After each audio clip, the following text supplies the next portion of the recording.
Si tu regardes cette vidéo, c'est que en toi, il y a un seul et unique projet qui est de monter une entreprise à Hong Kong. Tu aimes sûrement cette ville qui attire chaque année des milliers d'investisseurs, en particulier d'entrepreneurs en tout cas, qui créent des entreprises avec des chiffres d'affaires vraiment, qui réalisent des chiffres d'affaires énormissimes et ça très rapidement. Et c'est l'une des raisons qui t'a sûrement motivé aujourd'hui à vouloir vraiment, toi aussi, monter ton entreprise à Hong Kong. Et je t'encourage parce que c'est déjà une très bonne idée.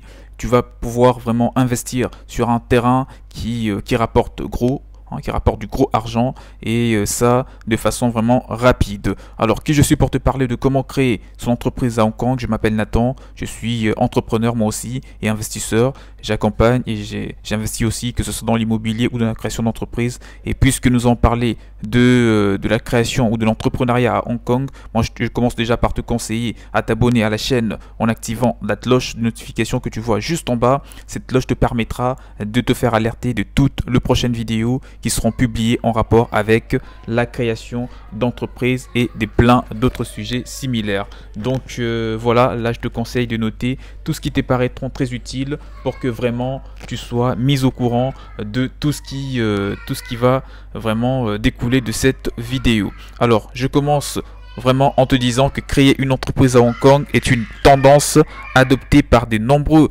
ressortissants étrangers. Alors pourquoi déjà tu te poses la question et comment ont-ils procédé? Dans cette vidéo, je vous apporte des éléments, des réponses. Déjà, on va répondre à l'une des questions majeures qui est: pourquoi créer une entreprise à Hong Kong? Alors, la région administrative spéciale de Hong Kong offre de nombreux avantages à la création d'entreprises. Vraiment, aujourd'hui, et ça, vraiment, on ne peut pas le nier. La destination est en effet prospère du fait de sa souplesse en termes de gestion, des facilités bancaires mises à la disposition des investisseurs et des consommateurs, des taux des taxes et impôts vraiment très intéressants. Alors, parlons justement de cette ville. Donc Hong Kong profite d'une économie libérale. Alors les avantages qui offre la ville de Hong Kong: investir à Hong Kong, c'est profiter d'un environnement sociopolitique stable, d'une grande liberté en matière de finances, d'un taux d'imposition relativement bas, donc des 17,5% sur les bénéfices pour les entreprises établies sur place, et d'une rapidité, et d'une facilité d'exécution.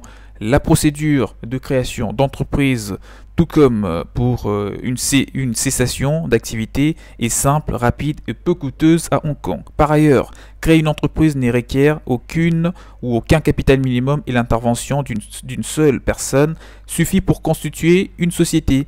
Enfin, l'enregistrement d'une entreprise peut se faire à distance, tout aussi rapide que le restant de la procédure. Alors parlons des formes légales d'entreprise à Hong Kong.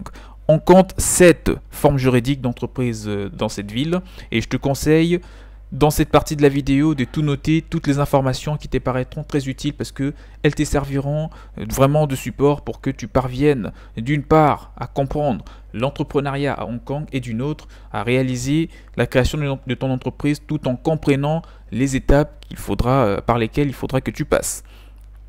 Les 7 formes juridiques que tu trouveras à Hong Kong: la première, c'est l'entreprise individuelle appelée sole proprietorship. Elle est constituée d'une seule personne responsable de toutes les dettes de l'entreprise sur ses biens personnels. Alors, la deuxième forme juridique, c'est la company limited by guarantee, donc composée d'au moins 2 associés dont la responsabilité est limitée au montant des apports ayant contribué à l'actif de la société. Alors, après cela, on trouve la Unlimited Company. La responsabilité des associés, 2 au minimum, et est illimitée et solidaire. Et à part la Unlimited Company, on trouve la Private Limited Company. Ces types de sociétés comprend entre 1 à 50 associés dont la responsabilité est complètement limitée au montant des apports de tout un chacun. Alors, à part la Private Limited Company, on trouve la Public Limited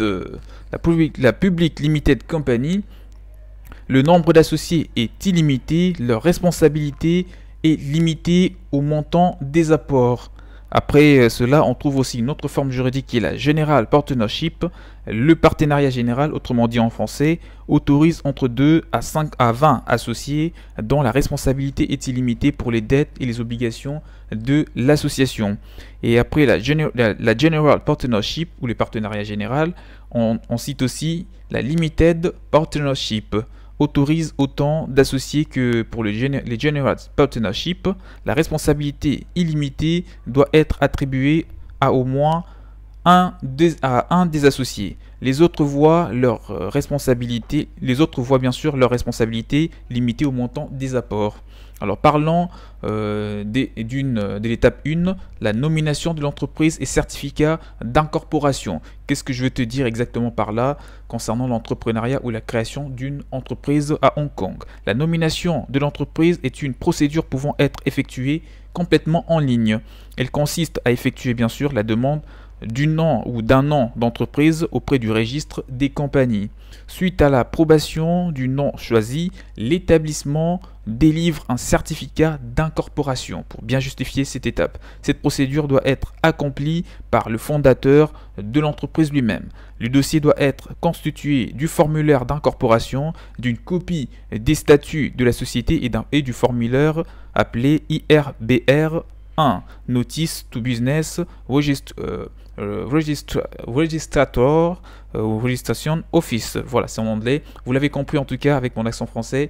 Le plus important, c'est que vous ayez en tête que ce sera important dans la première étape qui consiste à la nomination de l'entreprise pour obtenir un certificat d'incorporation ou sont délivrés en fonction de la forme juridique de l'entreprise. Si la procédure est effectuée bien sûr en ligne, le certificat d'incorporation et le certificat d'enregistrement de la société sera téléchargeable en version électronique en l'espace d'une journée seulement.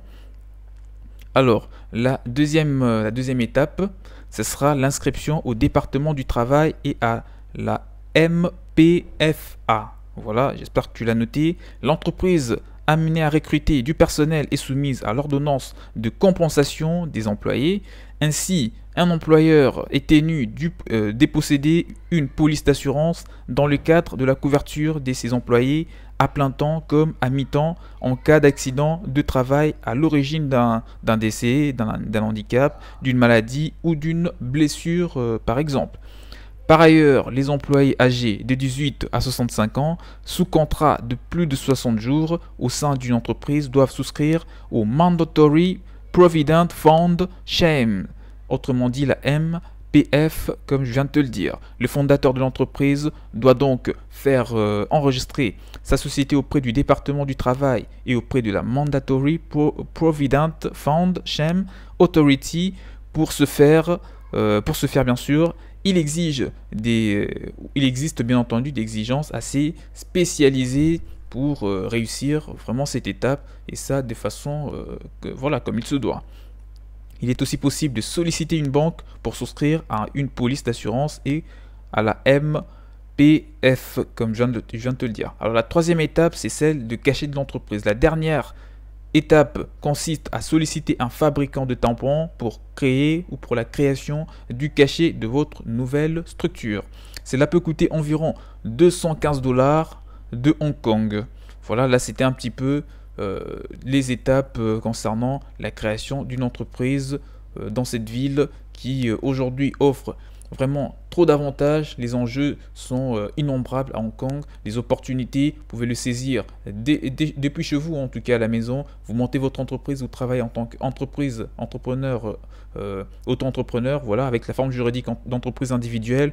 Et vous voyez vraiment tisser des liens avec des personnes tout aussi motivées, ambitieuses que vous, parce que dans cette ville, c'est vraiment c'est une cosmopolie. On trouve toutes les nationalités. Les Européens sont là, les Américains sont là, les Africains sont là, les Asiatiques eux-mêmes, ils sont encore plus présents. Ce qui veut dire que le marché est assez dynamique et vraiment, si vous lancez votre entreprise dans un secteur d'activité où vous avez suffisamment mis du temps dessus pour vraiment bien étudier le marché, pour bien structurer votre business, en tout cas, hein, avoir vraiment passé en revue tout le point le plus important pour scaler votre activité, votre nouvelle activité, pour que les plus rapidement possible, vous atteigniez vos objectifs et réalisez des chiffres d'affaires énormissime en tout cas. Alors là, je pense que c'est tout dit. J'espère que tu as noté tout ce qui t'a paru très utile au travers de cette vidéo. Toutefois, si vous voulez vous faire accompagner pour monter vous aussi votre entreprise à Hong Kong, parce que je sais que c'est le cas, vous avez ce projet, alors vous pouvez trouver mon mail dans la description de la vidéo pour tout contact. Nous allons parler de cela en privé. Éventuellement, je vous mettrai en relation avec nos personnes qui travaillent là-bas, nos contacts. Et bien sûr, je te fournirai des documents explicatifs pour vraiment que tu comprennes et surtout que tu aies tous les détails possibles concernant l'ouverture d'une entreprise à Hong Kong. On arrive en tout cas à la fin de la vidéo et l'article c'est dans les liens du site.